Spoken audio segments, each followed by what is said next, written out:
Good evening. Good evening. Thank you all for being here tonight. My name is Dr. James Rynerson. I'm President and CEO of BlephEx.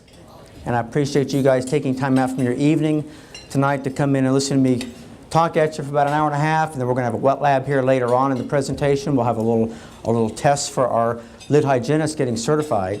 So this is our BlephEx lid hygienist and office certification course tonight. So tonight we're going to talk about BlephEx. I mean, that's why we're here tonight, this new technology for treating dry eye and blepharitis. Certainly that's why we're here. That's the star of the show tonight. But actually, we're not going to spend most of our time talking about BlephEx. We're going to spend the majority of our time tonight talking about dry eye disease. This disease, this chronic disease, it's been a thorn in our side for decades. It's been seemingly impossible to treat, impossible to understand, impossible to really explain to patients what's going on. The most common eye disease there is, and the most poorly understood eye disease there is. Now, I hate to kill you all with a terrible pun, but dry eye historically has been a very dry subject. Who wants to go listen to a dry eye lecture, right? And there are all kinds of them out there. And most of them don't make a lot of sense. You'll hear things like overlap of presentations and multifactorial disease. How many times do we hear that? We don't really understand it, multifactorial. It's not a whole lot of fun learning about something we don't understand. Well, we're going to change that tonight. I'm really hoping that this presentation to you tonight is an exciting presentation of dry eye, because it gets down to the crux of the problem. Why does it occur? How does it present? What's the course of the disease? But we have to understand it first. This disease that shows up in so many different ways and gets lectured about in so many different ways. It's like having this word all scrambled up with all these letters that just don't make any sense. But once you understand the order of the letters, where these letters belong, suddenly it starts to come into a clearer focus. And suddenly, this word that you're looking at that doesn't make any sense makes perfect sense, easy to understand. So tonight, we're talking about primarily dry eye decoded. And that's what we're going to do for you tonight. We're going to decode this disease so it's easy to understand. And if it's easy to understand, it's easier to explain to your patients, and it's easier to treat. Now, there's nothing really new that I'm going to talk to you about tonight. In the grand scheme of things, there's no concept that's new here. It's not like we just finished up some big research problem and voila, here's the answer to this chronic problem. It's not that at all. None of these concepts I'm going to introduce to you tonight are new. No groundbreaking research, no earth-shattering studies. We're not reinventing the wheel here. This is all easy to understand once we put things in the proper order. That's what we're going to do. Most of these concepts have been around for a long time. For instance, lid hygiene. We've been recommending that for decades. Now, it doesn't work, but nevertheless, we've been recommending it. Inflammatory dry eye, lid margin disease, that it's an inflammatory process. This is pretty well accepted now. It's been pretty well accepted for the past 15, 20 years that lid margin disease and dry eye is an inflammatory process. Biofilm. Now, here's a new word. This word's not familiar to you, but it's been around for centuries, this word biofilm. First discovered back in the 1600s. We're going to talk about biofilm. And if there's one word you can take away from this presentation tonight, it's that word biofilm. Please commit that to memory, and we're going to learn all about biofilms tonight. Quorum sensing gene activation. This is where it really gets sort of fun and exciting. We're going to talk about something else you've never heard of, quorum sensing gene activation, discovered in 1999. So that's relatively new. And then we're going to talk about Staph aureus virulence factors. And this has been around for decades. So all of these concepts are all well-known, well-proven, well-researched, well-accepted. So what makes this different tonight? Well, we took that existing research and we simply put it together in a new way. We decoded it. We put it together in a new way to tell a new story about dry eye and blepharitis. So to change the way we understand and treat dry eye simply requires a reevaluation of existing evidence, some common sense, and some intuitive reasoning. When you hear this presentation at the end, you'll go, that makes perfect sense. That's all we need. Except one other thing. We have to have the want to. We have to be willing to change the way we practice, change the way we look at patients, and change the way we think about this disease process. I want to acknowledge Montana State University. They're really the leaders in biofilm research these days. John Hovannessian, he's our medical director. Dr. Henry Perry did some PowerPoint edits for us. I want to acknowledge them. And our advisory board consists of Dr. John Hovannessian, Dr. Paul Karpecki, Dr. Jody Lukes, Doug DeVries, Terry Kim, Catherine Mastroda, Cliff Salinger, and Henry Perry. I'm sure you know a lot of these names up here. We have a good group of people on board with BlephEx because they get it. So our objectives tonight, we're going to fully discuss all forms of blepharitis, including presentation, causes, biofilms, quorum sensing gene activation, virulence factors. We're going to learn how to explain to the patient why they need to get the treatment done. That's an important part of the process. It's education, just like anything else in medicine. We're educators, right? We're clinicians, but we're educators. Patients have to understand what we're doing and why. So we're going to talk about the education process. Then we're going to go over patient follow-up and differing home treatment protocols. We're going to talk about D.E.B.S. He's kind of a star these days in lid margin disease discussions. Then we're going to have the lid hygienist take the BlephEx certification exam. Just the technicians will be taking that. Doctors, you've taken enough tests in your life. You don't need to take any more tests. But the doctors that are here tonight will have their practice certified as a BlephEx certified practice. Hygienists who take the exam and get hands-on with at least one eyelid are then certified lid hygienists. Some of the first in the world. It's a brand new profession we created just to deliver BlephEx to these patients who need it. And then lastly, we're going to have the hands-on wet lab and learn to perform the MBE, the microblepharo exfoliation procedure. Now, there's tons of these patients out there, right? We're not talking about, looking under every crack and cranny for patients that need this treatment. They're everywhere. There's studies that suggest up to 65% of all patients who walk in the door of an eye practitioner's office have some form of lid disease and can thereby benefit from a BlephEx treatment. And this is how they show up. Itchy, scratchy, desert dry, teary, trashy, crusty sty, sticky, burning, makes you cry, you rub and rub and rub your eye. And we see them every day. And what do we do from these? We usually want to run away from these patients, right? Because we've tried everything under the sun and nothing works. These are the patients that become our thorn in our side because they never look any better and they never get any better. That's going to change tonight. We're going to welcome these patients because now we can do something about this. So blepharitis, we need to back up and start with this word blepharitis, what that actually means. Does it mean stuff in the lids? If you have clean lids, can you have blepharitis? Absolutely. Blepharitis does not mean scurf in the lashes. It certainly doesn't mean dandruff in the lashes. Blepharitis means lid inflammation. Bleph is lids, itis is inflammation. That's easy. It means lid inflammation. We shouldn't make it anything more or anything less than that. It means lid inflammation. But there's a lot of confusing terminology out there these days. And this terminology, it drives me crazy. Now, terminology should help with understanding the disease and it should help with explaining to the patient what's going on. But let's look at this terminology that's out there now. Anterior blepharitis. What does that mean? Anterior blepharitis is a false distinction. It's not a separate disease from posterior blepharitis. So it's just biofilm when you see it in the lash line, that scurf in the lashes, and think, oh, that's anterior blepharitis. Is that describing inflammation anywhere to see stuff in the lash? The lash can't get inflamed. So what does that really mean?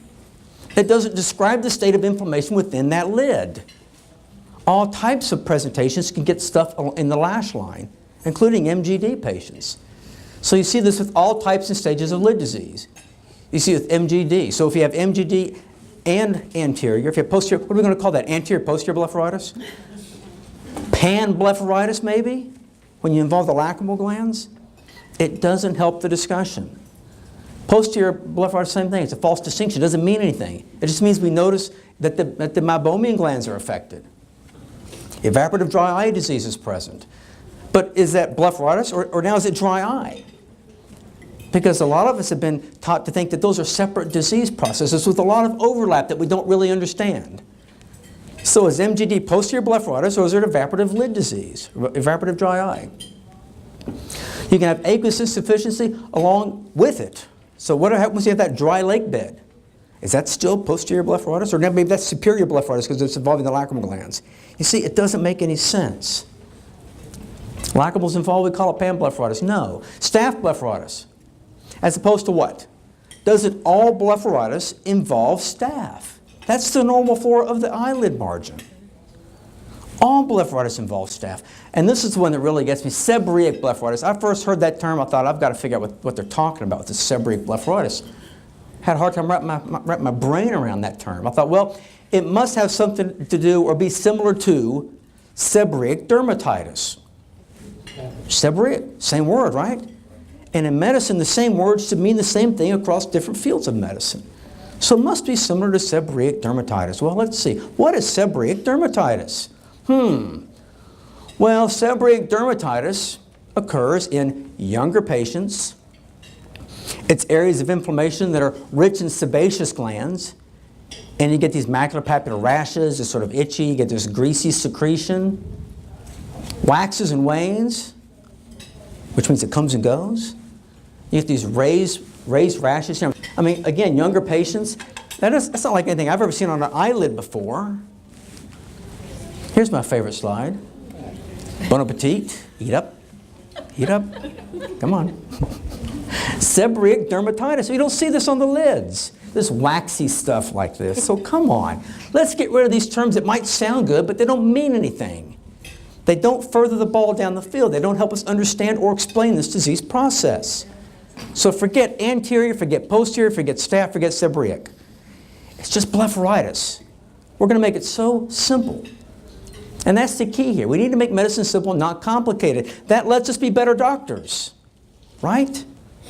We're better doctors. We can more easily explain things to patients and understand it ourselves. So we need to get rid of this confusing and inaccurate terminology.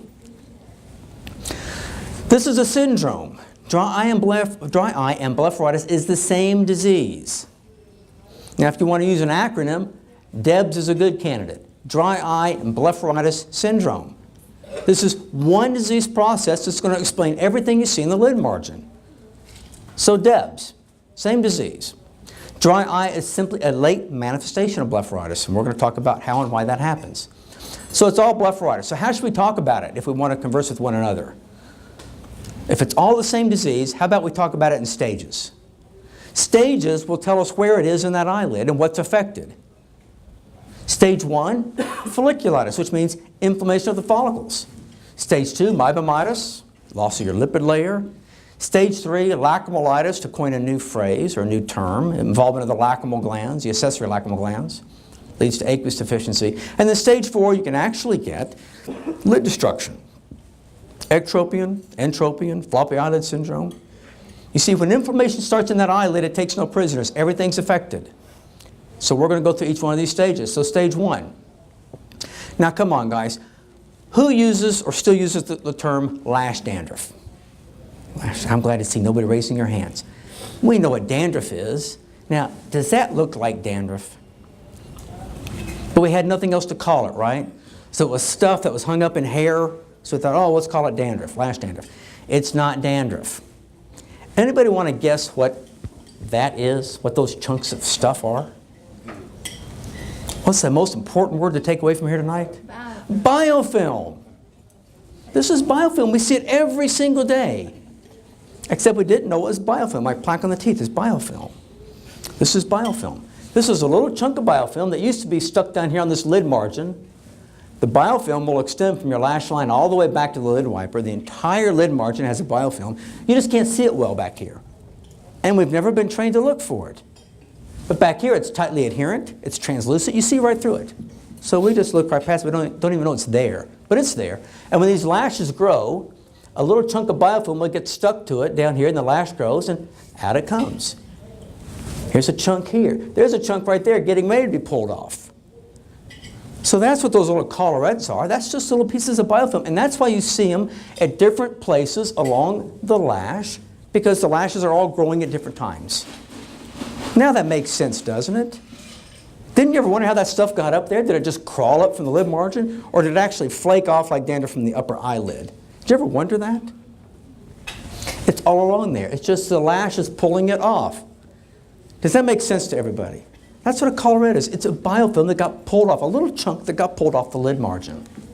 Now here you can see it much more easily, but when it's adherent, this biofilm, when it's tightly adherent, you can't see it, but you'll notice this shiny, crinkly appearance. That's the biofilm. It has a sort of a rough surface to it microscopically, so it reflects light a little differently, and you can start noticing it if you look for it. But when it lifts up, it's much easier to see when it lifts up off the eyelid. And this biofilm is starting to cause inflammation here. See the swollen follicle? See that swelling around that lash follicle? That's the first evidence of folliculitis. The lash is swollen. It's edematous. It's inflamed. So it starts swelling up a little bit. You get that volcano sign described by Korb some years ago. And you get misdirected lashes and the clumping from all the biofilm sticking the lashes together. We see this every day. Again, here's an even drier eye, but again, you're seeing it starting to lift up here.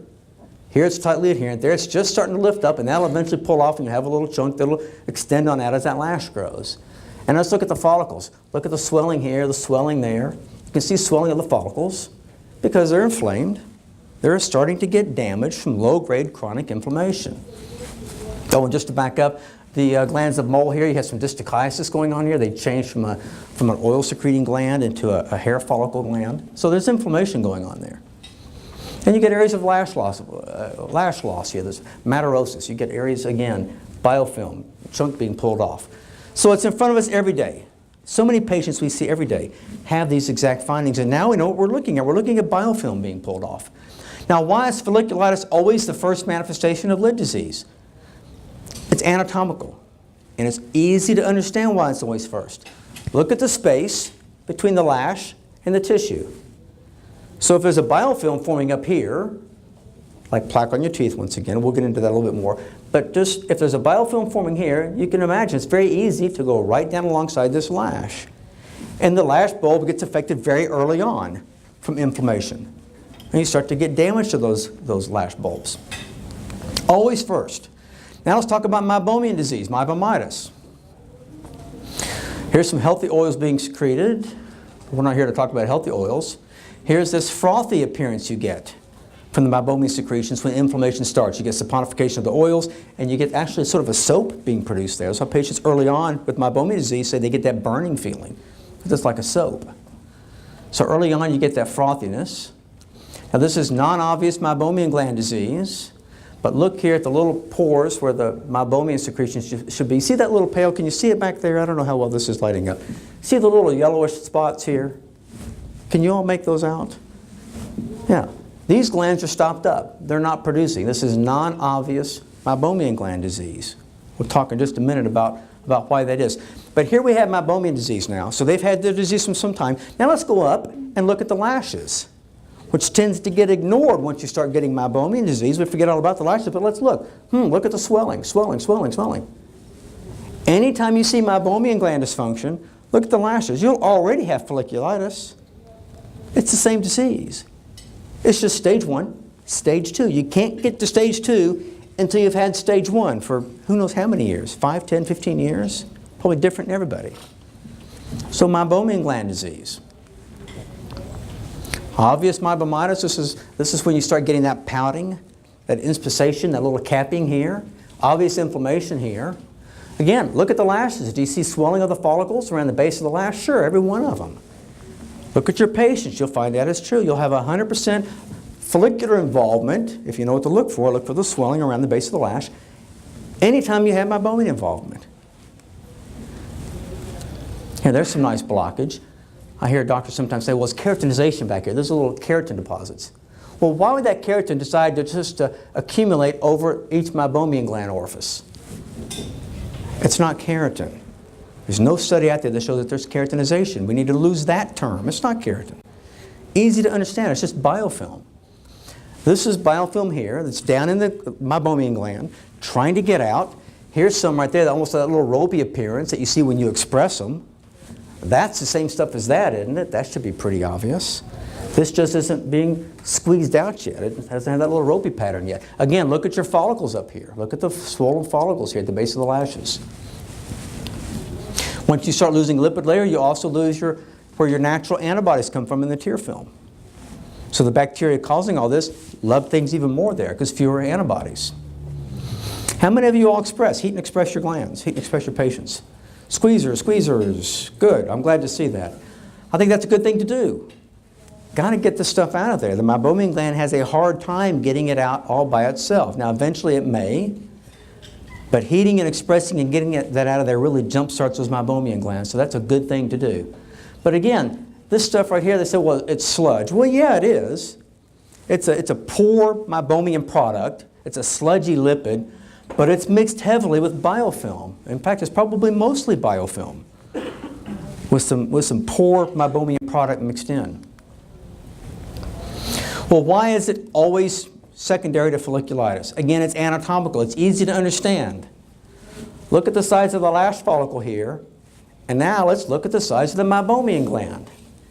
This is huge compared to this little lash follicle. And here there's a space, easy access. Here we have a narrow ductule, difficult access. But if it goes on long enough, this biofilm along the edge of the eyelid margin, eventually it's going to access this Meibomian gland, start filling it up, start causing inflammation, and you get Meibomitis. So non-obvious is when you have the inside of the Meibomian gland just layered. It's in there, you just can't see it because there's not enough. Again, makes sense, it's intuitive. So biofilm is layering the inside cavities of these little Meibomian glands here, but you can't see it. But it just keeps on building up, and at some point it gets full. So what does it do then? You start seeing it bulge out the ductule. You start seeing that biofilm, that we call it caps, that's biofilm, at the ductule there, trying to make its way out because more is being produced behind it. So obvious versus non-obvious, it just means whether the Meibomian gland's full or not. And if that Meibomian disease goes on long enough, then we know we get Meibomian atrophy. And that's not what you want to have happen in your patients. We need to protect their Meibomian glands and not have them drop out. So now let's talk about lacrimal involvement. Well, there's no lacrimal gland in this slide. So let's look at the lacrimal glands that leads to aqueous deficiency. Really a much later stage of blepharitis, but it's still due to lid inflammation. So it's still blepharitis. Accessory gland up here, I have even a better picture of an accessory lacrimal gland. It's the glands of Wolfram, the glands of Krauss. Now those are the day-to-day maintenance of the aqueous, not the big gland up here that's reflex tearing, like onions and crying and all that. No, not the big lacrimal gland. This is the accessory glands that are responsible for day-to-day aqueous production. So, why does it happen third? It always happens after Meibomian involvement. Again, easy to understand. So follicles are easy, Meibomians are more difficult, bigger, longer, tighter ductule. So where are the glands of Wolfram? Way up here with their openings. And glands of Krauss way up there. So doesn't it make sense now why these glands are protected from this battle going on down here? These are front line down here, follicles and Meibomians. Glands of Krauss and Wolfram are more distal. It takes longer to get a biofilm started up here. It has to migrate from down here. And finally, over years and years and years, you get a little seed that gets started up here, and next thing you know, you have inflammation of the lacrimal glands. Same disease process, just a different stage. It's been around longer. So these patients, you get minimal tear lake. And again, test yourself, test the theory. Anytime you see minimal tear lake, look at your follicles. Will you see swelling? Heck yeah. That shiny, crinkly biofilm's there. You're not going to have any Meibomian production once you get aqueous insufficiency. You'll see these in your own patients. Here's a patient that you might have looked at before tonight and go, well, there's no blepharitis there. Something else is going on. Look, the lashes are clean, right? There's no blepharitis. No. If blepharitis is lid inflammation, and that's what it is, look at the inflammation in this eyelid. This is horrible blepharitis. Horrible blepharitis. It's well beyond stage 1 and stage 2. It's into stage 3 because we have no tear lake up there. Now it's interesting though, how come we don't have anything in the lashes? Lashes are clean here. That's kind of interesting. And we see that sometimes. You scratch your head and then the next patient, you know, that patient goes home with tears and next patient in the room. But there must be a reason why some of these patients, we don't see that stuff in the lashes. Here's the reason. How long have these follicles been getting damaged? They're dying off. They're dying off. It's exactly right. A patient that has no aqueous, where the glands of Krauss and the glands of Wolff are being affected, they've had this inflammatory process going on for probably 40 years, maybe 50 years, a long time. During that entire time, the follicle's been taking a beating. So they're dying off, like the doctor over here says. And now take a look at this. This will maybe surprise you.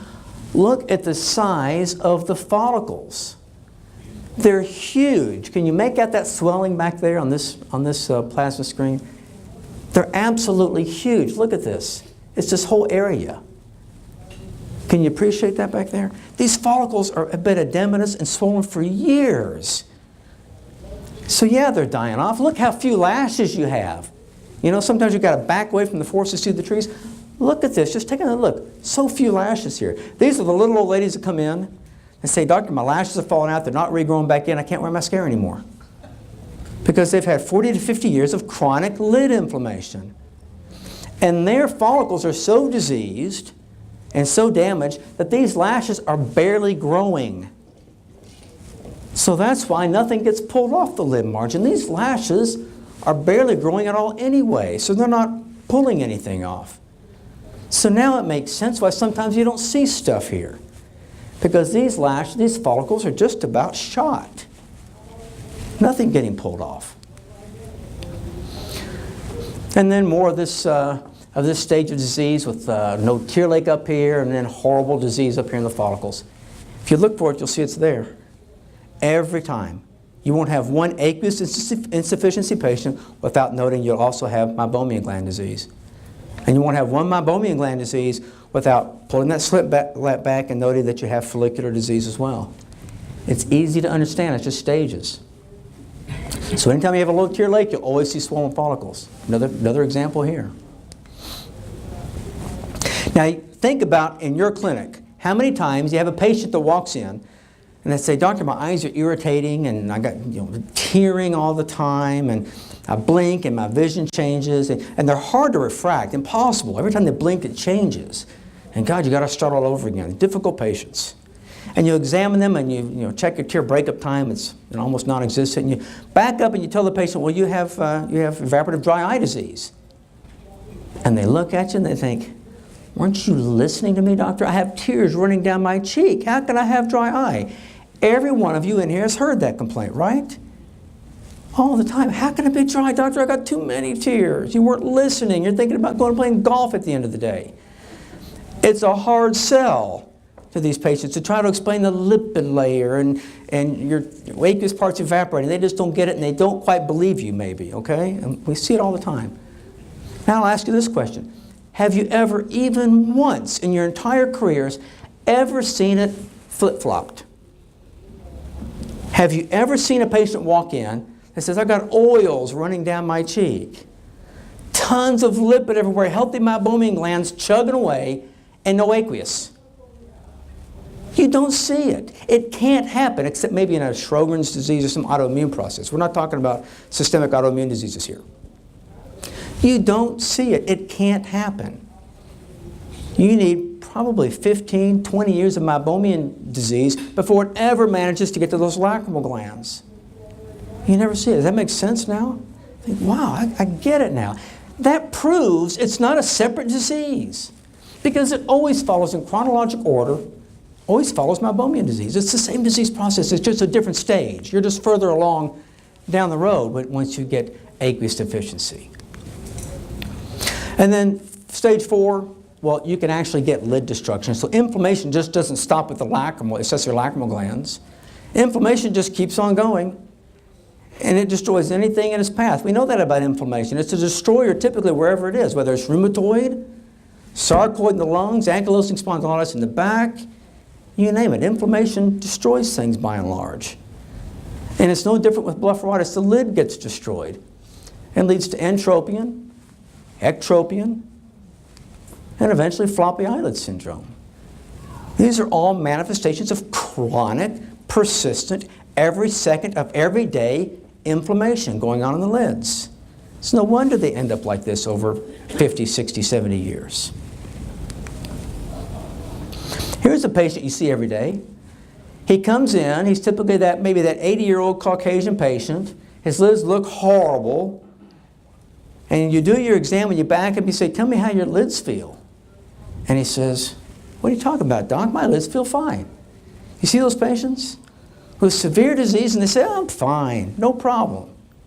Must be a reason for that. And it's typically always the males. That's right. It really is most of the time. Well, why is it? There must be a reason. Well, we know inflammation takes no prisoners. These patients think they're fine. But if you ask them this, say, did your lids ever used to bother you? 9 times out of 10, they'll say, well, you know, 10 years ago, to 15 years, they used to bug me, used to rub them a lot, but they don't bother me anymore. They got better? No. What else is in this eyelid that gets damaged by inflammation? Nerve endings. Nerve endings aren't immune to inflammation. Nothing is immune to inflammation of the lid margin. So by the time you get that entire thickness just chronically inflamed, your nerve endings are damaged. They can't send a signal to the brain saying, hey, you know, there's a lot of bad stuff going on down here. Get some treatment. They can't do that. They don't irritate the patient anymore. So that explains why you see those guys that just don't complain. No good nerve endings. So when you see lid destruction, you've already had aqueous insufficiency for a while. When you have aqueous insufficiency, you've already had Meibomian disease for a while. And when you see Meibomian disease, you've already had follicular disease for a while. This starts fairly early in life. Now, these aren't meant to be exact. Everyone's different. But the point is that folliculitis doesn't go away when you get Meibomitis. And Meibomitis doesn't go away when you get lacrimal insufficiency. It's the same disease. It just these manifestations, these presentations occur at different points in the disease. Stage disease, stage 1 D.E.B.S, stage 2 D.E.B.S. So we know inflammation is the end point, okay? Now we all understand that it's a stage disease, it's all inflammation initiated. So what's the starting point? How does it begin? We need to understand that as well, right? How does this inflammation begin in the lids? It really begins right here with bacteria wanting to do what bacteria do, survive. They've been around billions of years, longer than we have, and they have a knack for surviving. And they do that by building biofilms. Biofilms allows them to increase their densities. Increased densities allow something to happen called quorum-sensing gene activation. We'll get into all these in detail.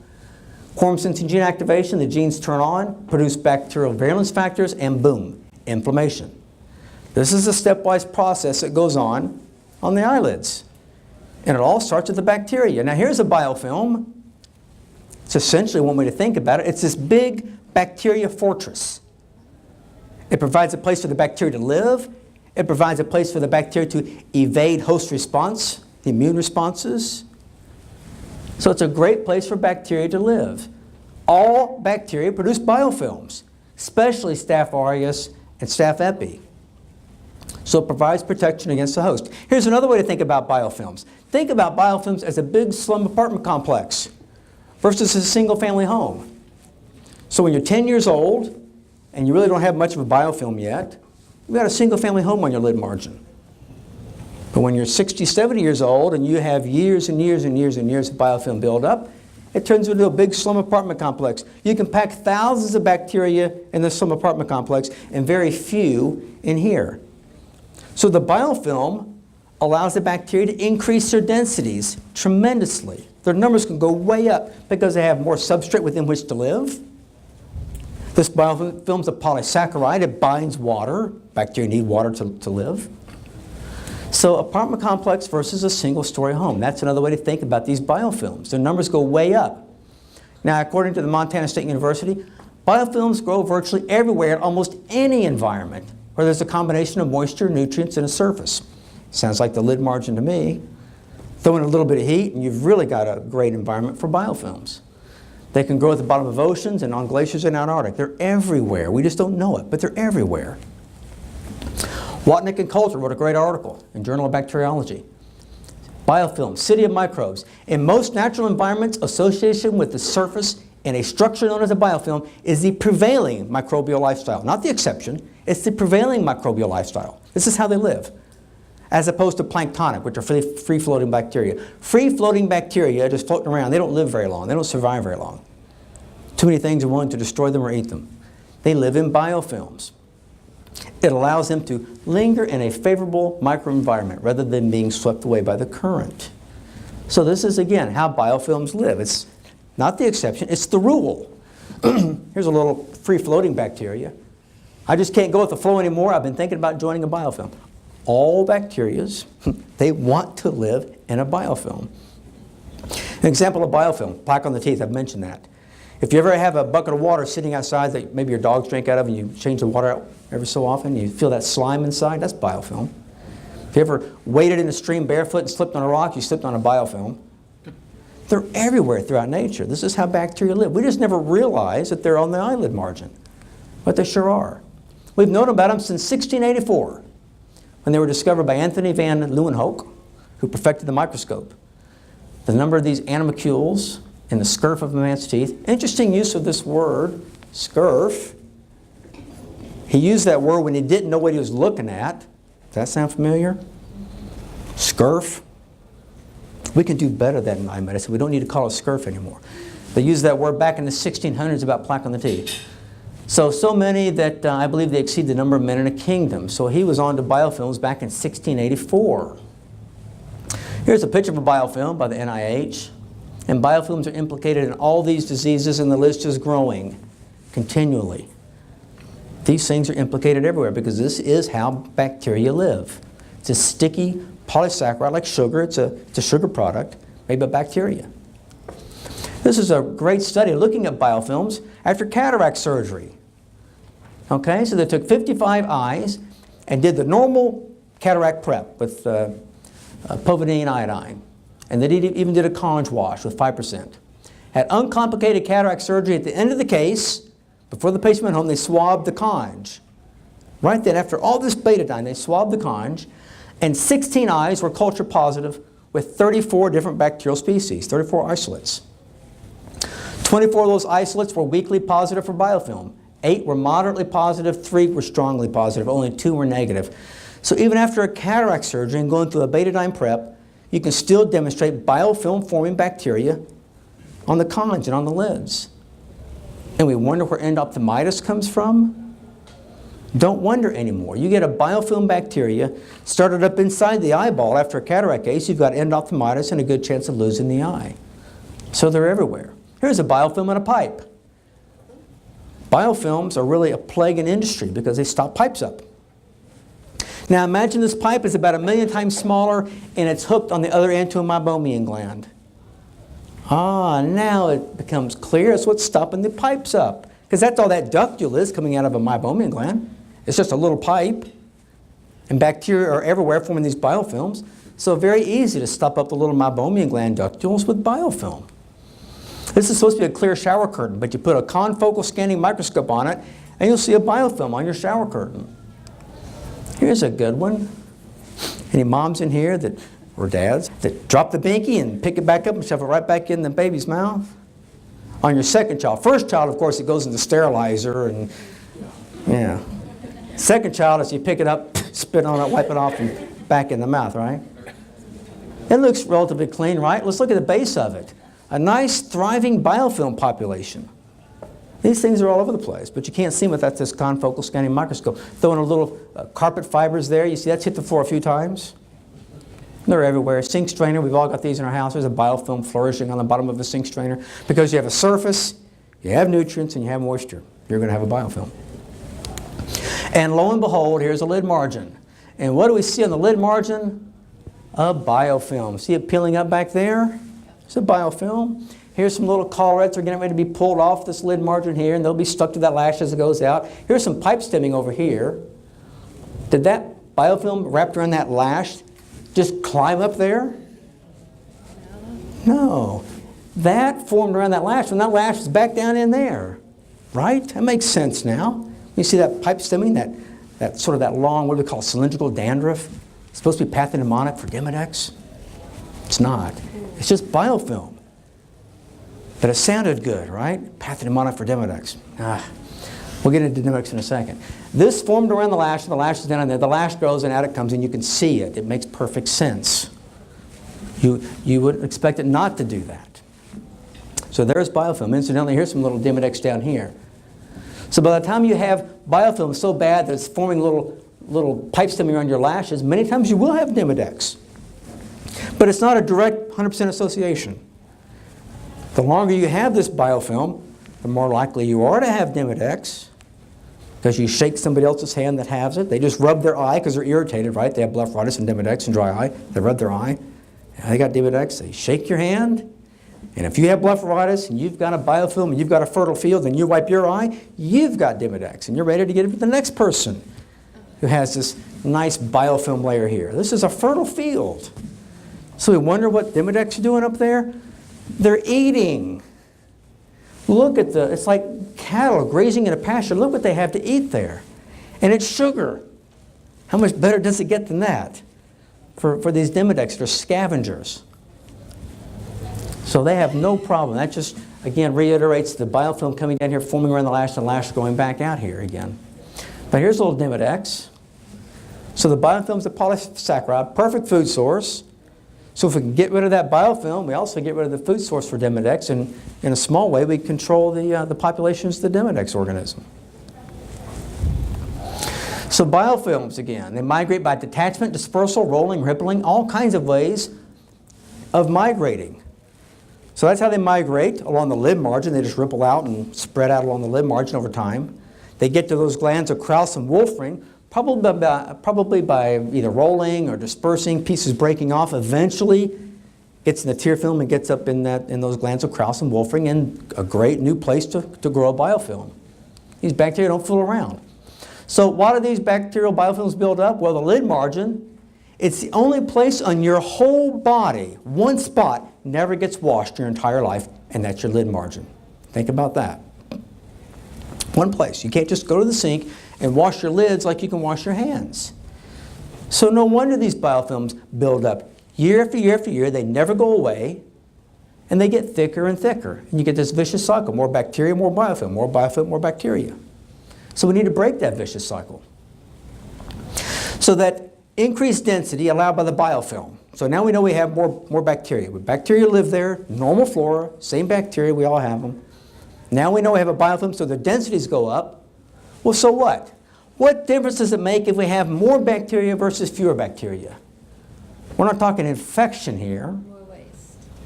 So more bacteria causes increased virulence. Well, that's interesting. Why is that?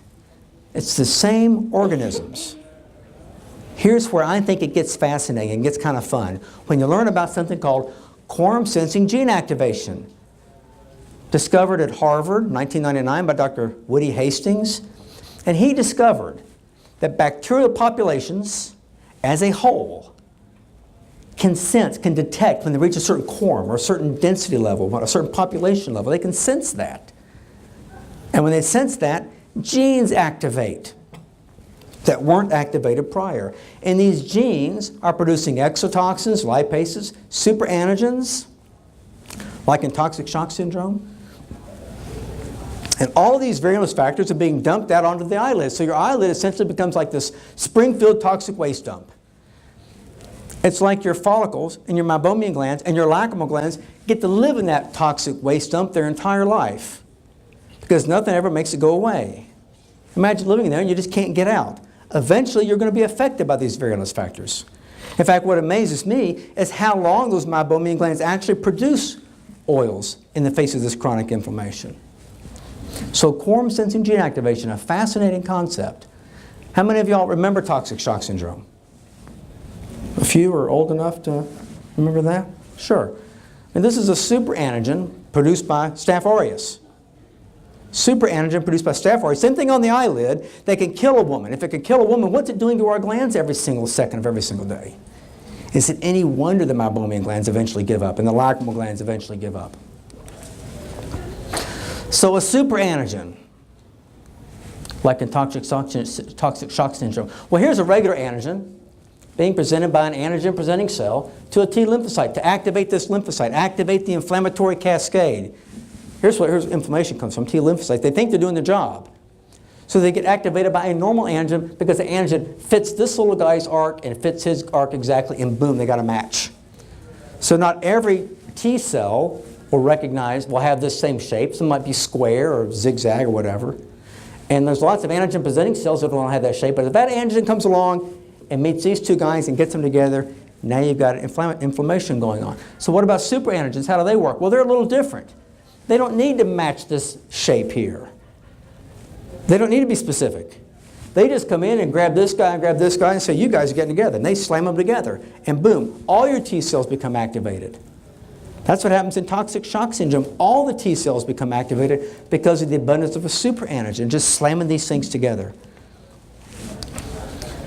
Again, a superantigen puts them together from the outside, whereas a regular antigen puts them together from this very shape-specific inside.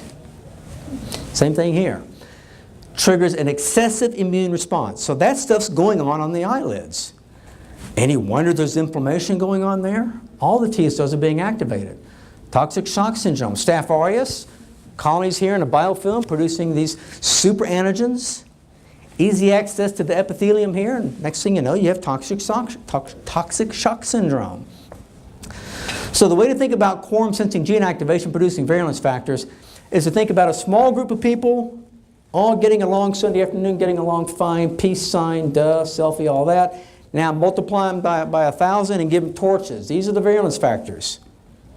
So you increase the bacteria numbers and give them torches. That's like bacteria numbers go up and they get virulence factors. It's an angry mob and they're ready to burn something down. This is what's happening on our eyelids. Quorum sensing, communication using chemicals. Homoserine lactones are what they use. It's a chemical they secrete. Planktonic bacteria, free-floating, there's no one around to listen. There's no concentration of these HS cells building up, but you put them in a biofilm where they're all next to each other and this concentration builds up, and now they start talking using these chemical signals, homoserine lactones. And these bacteria talk to each other. And they talk to each other across species. So Staph aureus can talk to Staph epi can talk to Pseudomonas. Across species they're talking. Some bacteria are constant talkers, can't get them to shut up. You've met people like that. There's bacteria like that too. And some people you can't get a word out of, there's bacteria that all they do is listen. They don't say a word. So all kinds of different bacteria live in these biofilms. It's fascinating. The inside of a biofilm is anaerobic. So Pseudomonas can live there more easily. And the surface is more aerobic. So it's this little microenvironment here living along the eyelid margin. And anywhere else there's a biofilm. Now Staph epi is the primary biofilm former. He loves making biofilms. He's a construction guy. He's building all the time. He makes a moderate cytolytic toxin, but he's not the big toxin producer. He's more the builder. Here's a Staph epi biofilm, just a picture of it from, again, Montana State University. Very prolific biofilm formers. But Staph aureus, on the other hand, they produce some biofilm also, but primarily he's the virulence factor producer. He's making the poison. And look at the host of virulence factors that Staph aureus makes. First of all, it makes an adhesin. Adhesin, what is that? That's like a bacterial superglue that glues that biofilm in place, because when these guys find a nice environment, they don't want to go anywhere. They don't want to leave. They want that biofilm to stay in place. And that's what the adhesin does, bacterial superglue. Glues the biofilm to the lid margin, it's not going anywhere. That's why home scrubs don't work. Can you imagine a home scrub trying to get superglue off the lid margin? A home scrub's not going to do that. So adhesins. Then we got all these exoproteins. Toxic shock syndrome, you have scalded skin syndrome, you have food poisoning, all caused by Staph aureus. Exotoxins, all the stuff being produced by Staph. Then you have your enzymes, your nucleases, proteases, lipases. And then these cytolytic toxins that actually lyse the cells, they break down cells. Alpha hemolysin, beta hemolysin. All this going on in the eyelid. Again, no wonder we have such horrible inflammation on these eyelids over time. Here's a Staph aureus biofilm. You'll notice these are leukocytes on the surface. Biofilms cannot be penetrated by white cells. So it really is a fortress that cannot be penetrated. White cells can't get to the bacteria in this biofilm. Now, why do they wait until they're in the biofilm? Why do they wait until their numbers are up before they start producing virulence factors? So why does quorum sensing gene activation actually take place? Well, who knows who Deng Xiaoping is? Anybody? Get an extra dessert. Who said that? Chinese leader. Exactly. Very good. He was a communist Chinese leader back in the 80s. And one of his favorite sayings were, hide your strength and bide your time. And that's what the bacteria do. They hide their strength. They don't want the host to know they're there. So they go about building that biofilm. They're not making any virulence factors, nothing going on here. Don't look over here, nothing going on. They build and build and build and build until they got it thick enough, they get their numbers up high enough, and then boom, they start producing virulence factors because now they know they're safe. They have their fortress built. So now they begin producing virulence factors. That's the survival element and why bacteria wait. That's why quorum sensing gene activation takes place. That's why it exists. Because if bacteria produces virulence factors early on, well, the host would just come in and wipe them out. So no, they don't do that. They don't need to liberate new food sources early on. They wait until they're in their biofilm. So it's these virulence factors. Now these are the real villains of inflammation. Virulence factors work their way right down this ductule, accumulate in the Meibomian gland, cause plugging, affect the follicles, affect the lacrimal. These are the real villains. And they cause this low-grade chronic inflammation from the inside out. All right, so now we've gone through our whole process. We learned how bacteria want to survive. They produce biofilms, increases their densities, allows quorum sensing, gene activation, virulence factors, and inflammation. What are the risk factors? We all know the risk factors, primarily age. The older you are, the longer you've had your biofilm. The longer you've had your biofilm, the thicker it is. The more likely you are to have virulence factors being produced. That's why we see it primarily in older patients. Another factor is immunosuppressants. That means as we age, our immune system gets somewhat depressed, so we can't fight the bacteria off as well. But primarily it's just a number of years. Again, a simple concept. Everything you'll hear tonight, it's real simple to understand. It makes sense. The pieces are being put together here. Now how about contact lens wear? I talked to a doctor here early on. We talked about contact lens wearers and why they seem to present earlier than everybody else. Well, it's well documented that contact lens wearers or contact lenses get biofilms formed on them. That's well documented. So you put somebody in a contact lens, it's like you're taking that 25-year-old patient's eyelids, put them in a contact lens for a year, and you've converted that eyelid to maybe a 50-year-old eyelid or a 60-year-old eyelid in terms of biofilm thickness. Because bacteria can adhere to a foreign body much easier than our host defenses.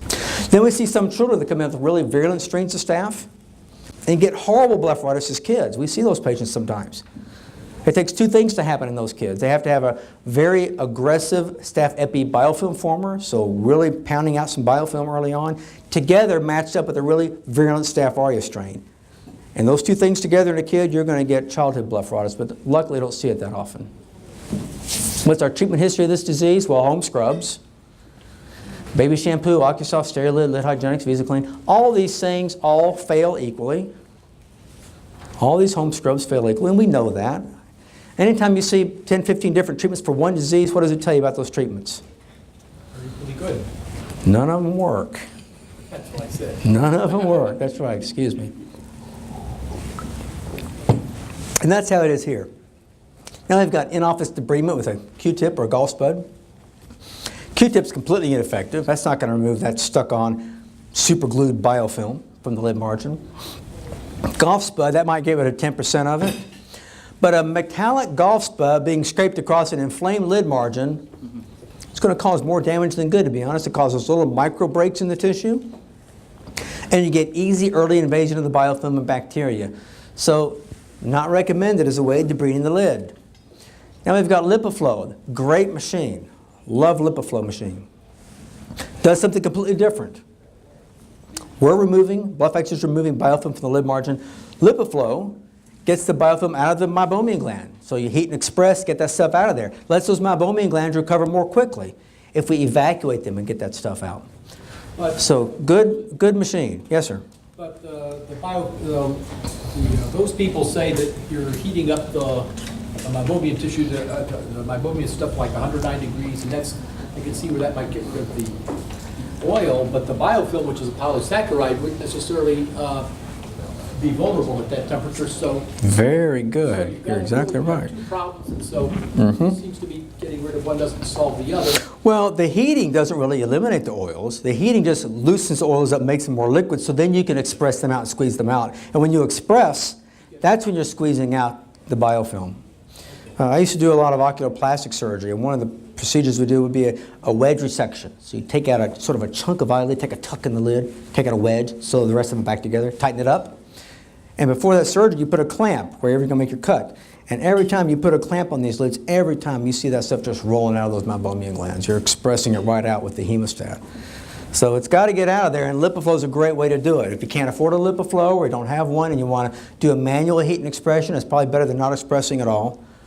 But I think LipiFlow is a good product. I've got nothing to do with LipiFlow. I'm not an investor or consultant or anything else. Yes, ma'am? How do you do a manual heat and off? Well, like a Bruder mask or an eye echo mask. Just put a heat pack. Yeah. All right. So let's move on here. So now we're talking about something different than anything we've had before.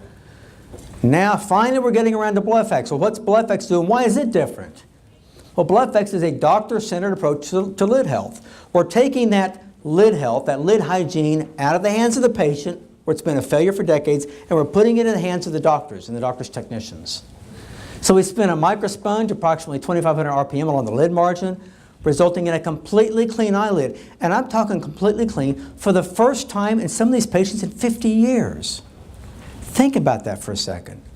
That biofilm never goes away on its own, ever. It's always there building up. So in some of these patients, you go in and remove that, and you're giving someone clean lids for the first time in 50, 60 years sometimes. You repeat it every 4 to 6 months. It's a private pay procedure. Typically 150 to 250. This upper end number is higher now. We have some doctors in New York at 450 getting no pushback on the private pay procedure. So it's exfoliative. It's atraumatic. It's a very soft sponge soaked with this solution that does the cleaning. Complete removal of biofilm, and very importantly, we're debulking bacterial densities down to below quorum sensing numbers. So now, a secondary benefit is the numbers of bacteria are so low, they're not virulent anymore. We've lowered them down to below quorum sensing numbers. Now they're going to behave themselves until they start building up in that biofilm again. So again, private pay, 80 to 90% acceptance, patient acceptance, as long as you stay in that reasonable price range. We are eliminating the source of inflammation. That's what makes us different. And that's really what this lecture is all about. So we talked about Blepharitis and biofilms and quorum sensing. Because now we understand inflammation is where it starts, and we know how that happens in biofilms. So we're getting rid of the source of inflammation. That's got to be better than suppressing it. Now adopted by all these teaching institutions, this list is also incomplete now. What about doctors? How many doctors do we have? Well, over 2,000 doctors worldwide are now using BlephEx. Certainly more in the US and Canada. This also needs to be updated. It's about twice that many now throughout the US and Canada. This is a doctor's map we have on our website because we get calls all the time from patients. Where can I get this done? I've read about you. I've seen you on TV or radio or whatever. Where can I get it done? So we have a doctor locator map on our website that they can go and find a doctor in their area. They can put in their zip code and zoom in. They can just zoom in manually. They can also search for just certified practices who show up as the little gold pins. Those are certified practices where the doctor is actually set through the course. And then the little balloons, they just bought it, went to work with it. They haven't been through a course yet. How many of you all brush your teeth every day, once a day? Okay, once a month. Come on, let me see some hands. It's a silly question, right? We all brush our teeth every day. How many of you all scrub your lids every day? Ah. Now, if I had asked that teeth brushing question 100 to 150 years ago, that's the response right there I would have gotten. You know, people didn't brush their teeth back then. Did you all know that? People didn't brush their teeth back in those days. No one got dental cleanings. And what happened after 20 to 30 years of chronic gingivitis, similar sounding word, blepharitis, gingivitis, 20 to 30 years of chronic gingivitis, their teeth all got loose and ended up in the trash can. And everyone had full sets of dentures. And that this thought it was normal. Normal part of aging. I turned 30 years old. I'm going to go get my set of dentures today. All I got to do is decide whether I want wood or porcelain or whatever they made them out made them of in those days. Everyone had dentures. Now, not so much. We know the good, regular oral hygiene, we have a good chance of keeping our own teeth in our head, for the most part, for the rest of our lives. It should be no different with the glands that live in our eyelid. Good lid hygiene, proposed by the eye doctors, performed by the eye doctors, with patient education, we should be able to get in the same place that dentistry's gotten. But look how far behind we are. But now that we have a way to get these lids clean, we shouldn't be behind any longer. We need to educate our patients on the importance of lifelong lid hygiene. They're already doing it with their mouth. Why shouldn't they be doing it with their lids? And if we will do that, if we will educate our patients on the importance of that, I think we have a great chance of making these go into the same dustbin of history that these have gone to for the most part. I think we can get rid of dry eye disease. I saw it in my practice before I brought BlephEx to market. I saw dry eye go away because I insisted patients get their lids cleaned. Not on my watch. Not on my watch you're going to end up with chronic Meibomian disease and atrophy and dry eye. No. So we need to take charge of this disease, and we can do it now. Now the other part of patient education, you got to have a good waiting room video. So I'm going to play this little video. Give myself a short little break here while this plays and get some more water. And this is available in our starter kits as a little DVD. We can help you get it on your waiting room video. Itchy, scratchy, desert dry, teary, trashy, crusty sty. Sticky, burning, makes you cry. You rub and rub and rub your eye. Blepharitis, the most common eye disease in the world, and until recently, the most undertreated eye disease in the world. Blepharitis is the precursor of most lid diseases, such as dry eye disease, contact lens intolerance, and Meibomian gland dysfunction, also known as MGD. Now let's go back and look at those eyelids again. Blepharitis is an overgrowth of otherwise normal bacteria living along the margins of the eyelids and lashes. This is the only place in the body that never gets washed your entire life. So over time, these bacteria build up and form a biofilm, like the plaque that forms on your teeth. This toxic environment makes for a perfect food source for a nasty little mite called D.E.B.S. He makes the irritation and inflammation of the eyelids even worse. These biofilm bacteria begin to produce substances called exotoxins. These exotoxins cause the tear glands within the eyelid margin to become inflamed, which degrades the quantity and quality of the tear. Our tears contain our natural antibodies, so fewer tears results in even more bacteria in the biofilm, and a vicious cycle is established, leading to malfunction of the Meibomian and aqueous tear glands, the glands most responsible for good tear production. Symptoms of blepharitis range from mild to severe and include foreign body sensation, irritated watery eyes, itching, crusting, eyes stuck together in the morning, grittiness, and the need to constantly rub the eyes. As the vicious cycle continues, the disease slowly progresses, eventually leading to dry eye syndrome. Historically, the only treatment for blepharitis has been scrubbing your eyelids at home with baby shampoo or other product. This treatment has never proved very effective, nor has it been accepted well by patients because home scrubbing cannot remove the biofilm. Prescription eye drops are equally ineffective since they also do not remove the biofilm, and they can be very expensive, which leaves only one temporary solution available: lots of artificial tears. This is not a good solution to the problem. Now, eye doctors have a way to break the vicious cycle of blepharitis and bring relief to millions of patients who suffer daily from this disease. Introducing BlephEx, a revolution in the treatment of blepharitis and dry eye. The biofilm full of exotoxins that has been building up for years is now safely and effectively eliminated, removing the source of inflammation as well as the food source for D.E.B.S. The procedure takes just a few minutes and is well tolerated. Most patients report an improvement in symptoms almost immediately, and many begin to make more of their own tears again.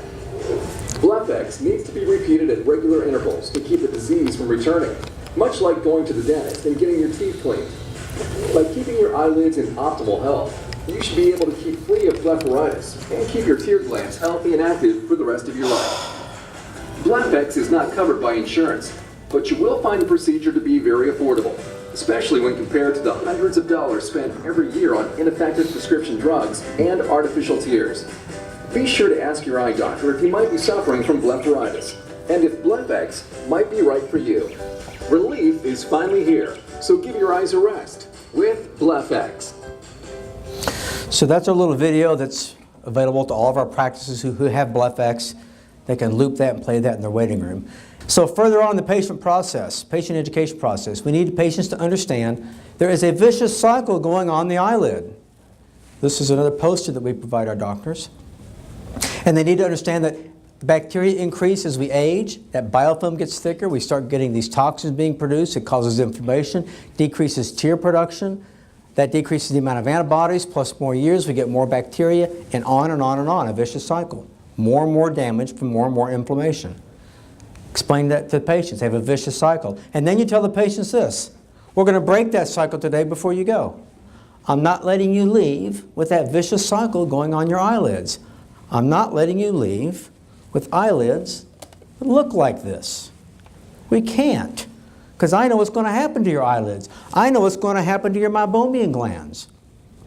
And I, Mrs. Jones, am the defender of your Meibomian glands, and I won't stand for it. We're going to get you clean today. We're breaking that cycle today before you go. So, it's progressive. You explain to them that if they don't get that cycle broken, what's going to happen? Well, Ms. Jones, you're at a stage 2. You're right here. Luckily, we caught it pretty early. You're still making some lipids, have a good tear lake. But if we don't break the cycle here and start protecting your Meibomian glands, what's going to happen? It's just going to progress to stage 4, no tear layer back here. Meibomian glands atrophied. Then it's a real battle to try to resuscitate these glands and get any kind of a tear lake again. So it's certainly better that we treat these patients early rather than late. Every 4 months. And you keep that biofilm down, you keep those bacterial numbers down. And we're not sterilizing the lid. The bacteria are always going to be there. There's always going to be some component of biofilm there. The trick is just to keep it down to the point where it's not virulent anymore. That's the key here. Now, contact lenses. I said that foreign body, bacteria love it. They stick to that. They should get it done every 6 months, with disease or without disease. So every time you put somebody in contact lenses, you are putting a risk factor for an early biofilm on that patient, a risk factor for Meibomian atrophy and dry eye disease. So let's take that seriously. Say, sure, I'll put this risk factor on your eye, but you got to come back in here every 6 months for your contact lens check, and we're going to get your lids cleaned up so you don't develop dry eye disease, Meibomian atrophy, and contact lens intolerance. You can keep your patients in your contact lenses. And those are your happiest patients in the world. They hate giving up their contacts. How many of y'all wear contacts in here? Look at that. I guarantee you, every one of you has a thriving biofilm. How many of you would love to give up your contacts? No one wants to give up their contact lenses. Stay in your contacts. It's just so simple. Everything about this is so simple. It's just hygiene. How much simpler does it get than clean it up? It's not complicated. But we've tried to make this disease so complicated for so long, and it's not. It's so simple. Now, when you start treating your patients, it's 1 tip per eyelid. 1 tip per lid. Well, why, doctor? Why can't I use the same tip on all 4 lids? Because when you use that 1 tip on one eyelid, that tip now looks like this. It's a garbage dump. Everything you're trying to get off of that eyelid, biofilm, D.E.B.S, excess bacteria, virulence factors, it's all on that little sponge on the tip. Throw it away. Get a fresh tip for the next eyelid. Also want to introduce our lash cam. I have an example of our lash cam up here. Anyone wants to see it? We'll see if we can demonstrate it. This is our prototype, but I think we'll have good luck demonstrating that. It's a great way of going up to your patient right there after you finish your exam, putting this up to their eye and showing them exactly what their lids look like on an iPhone, an Android device, or an iPad. Real time, instantly, as it sits in their lap. They can look at it. And you can say, there's what we need to get rid of. Look at this stuff on your lids. Many patients are worse than this. And you can show them that the picture's worth 1,000 words, or seeing is believing. So again, it shows the picture instantaneously. They look at it while you're taking a picture. It's really a nice little product. Our first study came out. After 4 weeks, 1 treatment, 4 weeks, we doubled tear breakup time, and we cut OSDI symptoms by more than half. This is our very first study. We're real proud of that. And done by residents who we didn't even train to do it. They just watched a YouTube video. We're excited about doing a study. We didn't pay them anything. We didn't do anything with them. They called it, can we do a study? Sure, help yourself, knock yourself out. And they did a great study. It got presented at Arvo, actually. So we have a study that shows how well it works. Those are just the results I talked about. And the conclusions of that study, BlephEx is a viable alternative. I really should say it's a better alternative than conventional treatments because we're preventing the source of inflammation. That's what we're going after, not trying to suppress it. Statistically significant improvement in signs and symptoms, increased tear breakup, decreased inflammation, increase in MG function and treatment after 1 treatment. Now think about those patients are going to look like after their 2nd treatment, after their 3rd treatment, after they've been getting Q4-month treatments for 3 or 4 years. They're not going to have any lid margin disease. going to have normal tear function, normal tear product. So who are the patients you should be looking for? Obviously, elderly patients with blepharitis or dry eye, just because they have more years of biofilm and exotoxin accumulation. They all need it, obviously. Contact lens wearers. We talked about that every 6 months. Look at your contact lens wearers. And look at the base of the eyelashes in your contact lens, folks. Start looking at them. I promise you 95, maybe more % will already have a biofilm. Look at the base of the lash. Look for a swollen follicle or that little crusting you'll see at the very base of the eyelash. And you'll start seeing biofilm in your contact lens patients. All pre-op cataract and LASIK patients. We have many cataract centers now doing BlephEx on all their cataract patients pre-op because you decrease risk of endophthalmitis. If you can prevent one patient from losing an eye to endophthalmitis, you've done a great thing. So pre-op cataract, pre-op LASIK, and pre-op cataract premium lenses. You get better vision post-operatively if you have a better lipid layer. Isn't that where vision starts? Is in the lipid layer. That's the first place light starts bending and focusing on the retina, is in that lipid layer. Better lipid layer, better vision.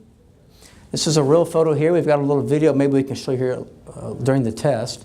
Same patient, a little bit red from the treatment. 50-year-old biofilm. You can't miss it here. And this is a patient that Dr. Walter Freed, a cataract surgeon in Chicago, is going to take to surgery and doesn't want to go in with this 50-year-old biofilm. So he takes him to surgery, he gets it off first and then goes to surgery. So pre-treatment, how are we going to do this treatment? You take all 4 tips out, 4 lids, 4 tips. You start soaking them right away. That's the very first step. Get them soaking. Then you have them sign a consent form. Then you put some numbing drops in. All patients get a little drop of Paracaine and make sure you have everything ready to go. It's important to hold the handpiece vertically while you're treating. So you're treating, holding it perpendicular to the lash line, so you're spinning in the horizontal plane, and that'll be more clear when we start doing it. So hold the handpiece like this, not like this.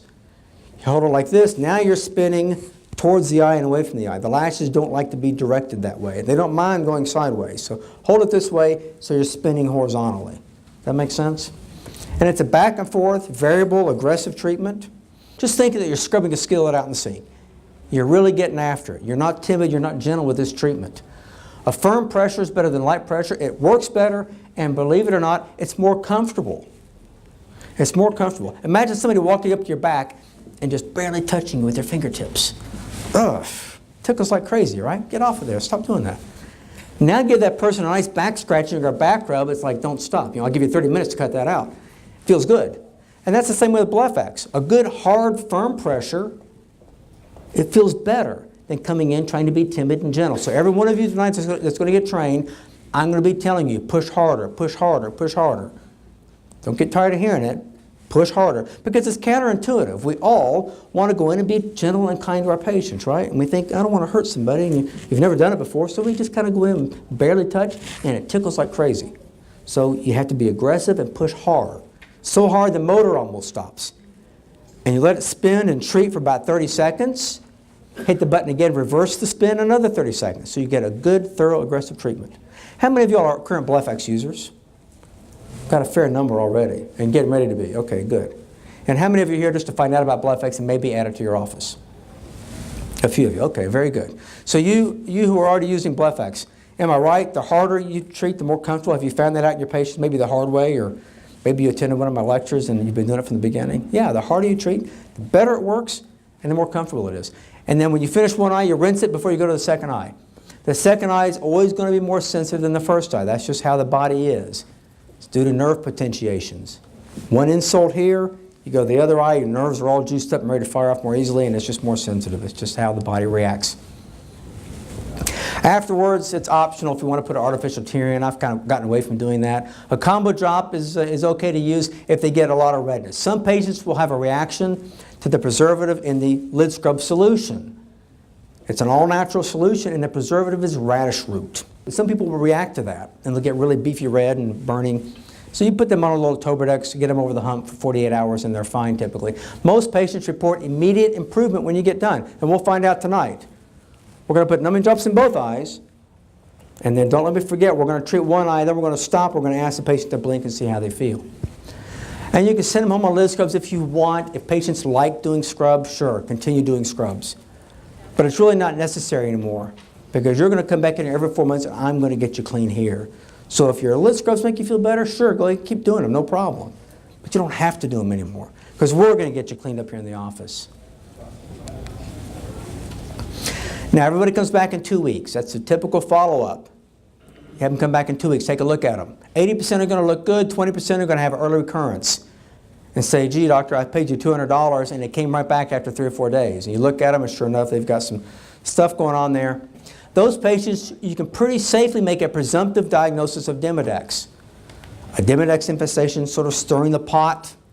You can make a presumptive diagnosis, retreat them again, get rid of that biofilm food source, and now send them home on Clearadex.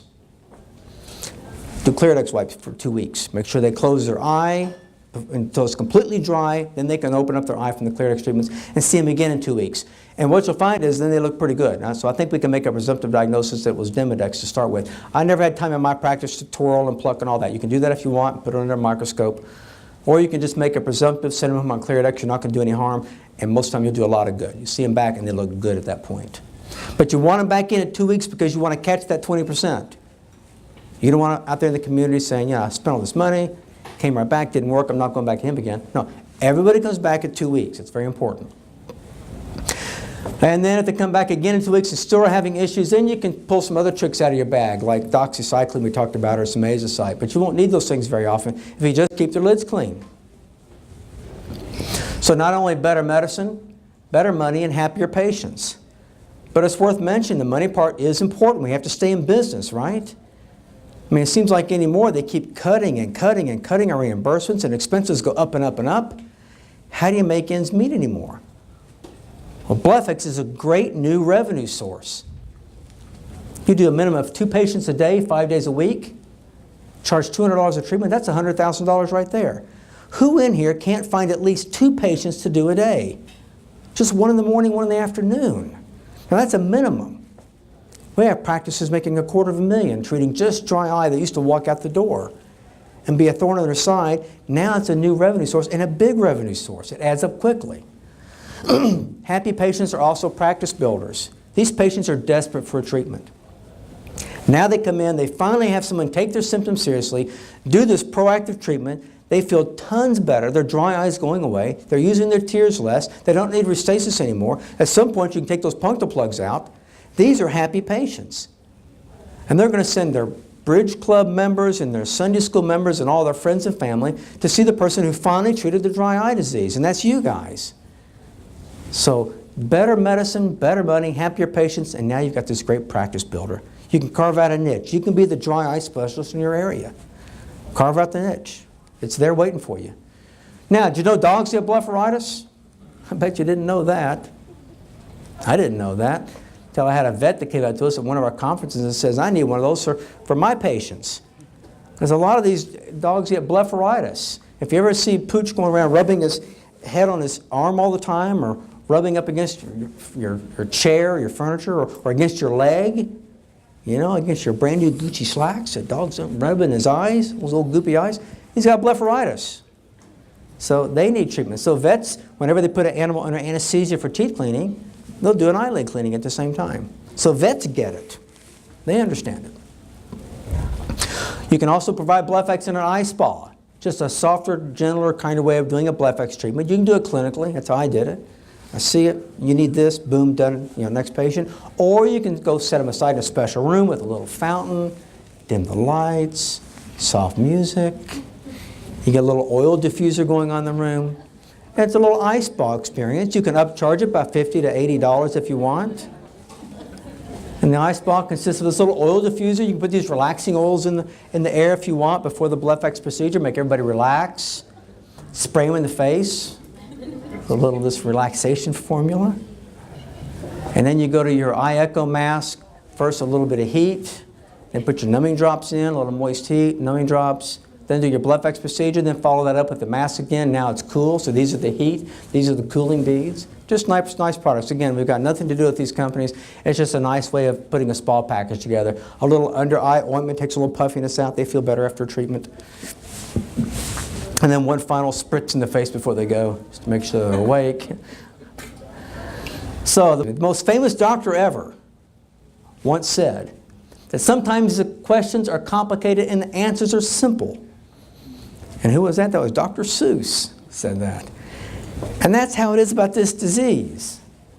It's a simple answer to what we've always thought this big complicated problem with all these different parts to it. You put it together and suddenly it's like, wow, that makes sense. So we need to stop thinking about blepharitis as anterior, posterior, staph and seborrheic and multiple overlapping presentations and multifactorial diseases. No. Stop that. The most dangerous phrase in the language is we've always done it this way. Well, no more. We can't think about dry eye and blepharitis that way anymore. No, we're not going to do it that way anymore. We'd still have the old stick and the stone here if that's how we treated medicine. We do it this way because we've always done it this way.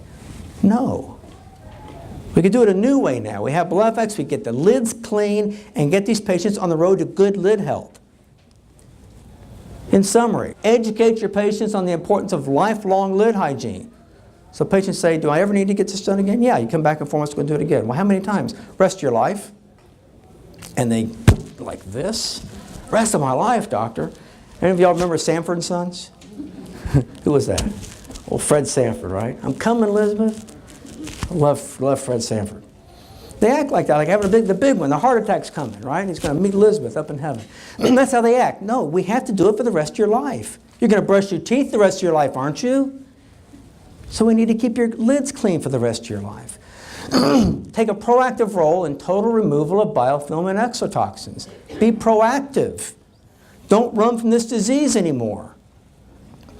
I know when I got out in private practice, I thought I was going to cure everybody. And in residency, they kind of make you think you're going to. And you see these blepharitis patients, and you put them on lid scrubs, and next thing you know, you're on to your next rotation. You never get any follow-up. You don't know if they ever did anything, or if it did any good. And you never realize such a residency, all those patients are getting dumped on the next resident. And he's telling the same thing, we need home scrubs. And he's thinking, why didn't that idiot resident before me tell this guy about home scrubs? He didn't know about home scrubs. And it gets passed on and on and on and on. Then you get in private practice, and lo and behold, you're seeing these patients back again. And you recommended lid scrubs, and they're not doing them, and they're not working. What's going on here? I did it in residency all the time. And you realize it doesn't work. So you go in thinking, I'm going to treat everybody, and these other doctors in town don't know how to diagnose blepharitis. I'm going to fix my patients. And you spend that extra time talking about the disease and how to treat it. And you do that 3 or 4 years, and the next thing you know, you're one of those, just like those other doctors, ignoring this disease. You're just like them. Because you can't do any good, patients won't do what you say, and it doesn't do any good anyway. So you become like, you don't want to see it, you don't want to hear it. I remember Hogan's Heroes? Hogan's Heroes, come on. Who was it that said, I see nothing, nothing? That's how we become as eye doctors. I don't want to see that blepharitis, I don't want to hear about it. Your eyes bother you? Here, give me a bag. You go to the sample closet. Here, take these tears in this bag. Go out, try them all till something works. That's how we've been treating this disease. And we know they're not going to work, but we've got to get them out that chair and get the next patient in. Because that chair time gets more and more valuable every day. Every time they cut our reimbursements, that chair time gets more valuable. I can't take time wasting time about blepharitis. It's not going to do it. It's not going to do any good. Take some samples, go, next patient. Drop du jour. What's the drop of the day? Hey, did Charlie bring any new samples of anything? I don't care what it is. Just give me something. Antihistamine, great, I'll take that. Non-steroidal anti-inflammatory, I'll take that too. Sure, give me everything. Just get them out the door. Maybe something will work, and it never works. So we need to be proactive. Stop being the Sergeant Schultz of eye care. Stop that. We can treat this disease. We need to help our patients maintain healthy lids for life by regular routine cleanings. Because there's no substitute for our natural tears. There's another area. We have about 15,000 different ways to treat one disease, dry eye disease. Look at all the artificial tears out there. Look at this conference. Everywhere you look, there's a different tear product. Isotonic tears, lipid-based tears, hypertonic tears, hypotonic tears. You need a master's degree in tearology just to know which tear to use when. I couldn't figure that out if I was in private practice today. We don't need all these man-made chemicals being dumped on the eyelid. We need to get that eyelid healthy so it can make its own tears again, because there's no substitute for our own tears. You eye doctors, and now you soon-to-be new lid hygienists, you're the only defenders of the tear glands. There are none others. No one else coming in on a white horse. for those Meibomian glands. It's you guys. And if you don't protect your patient's Meibomian glands, it's not going to happen. And we know what's going to happen to those Meibomians. They're going to get diseased. They're going to atrophy. And that's a shame. Those Meibomian glands are valuable, valuable glands in the lid margin. But even if you don't take home a new BlephEx, I hope you take home something else tonight. Take home a new understanding of this chronic disease that's been a thorn in our side for years, because it doesn't need to be a thorn in our side. With this new understanding, you're now armed to go back into your practice and stomp out this disease. Put an end to it. Get rid of dry eye in your practice. Get rid of contact lens intolerance. Now there's a way to do that. You can do something about blepharitis and dry eye disease. You're the doctor. Treat the disease. You can do it now. By the way, here's little D.E.B.S thanking you, and here's my little D.E.B.S at home thanking you for your attention as well.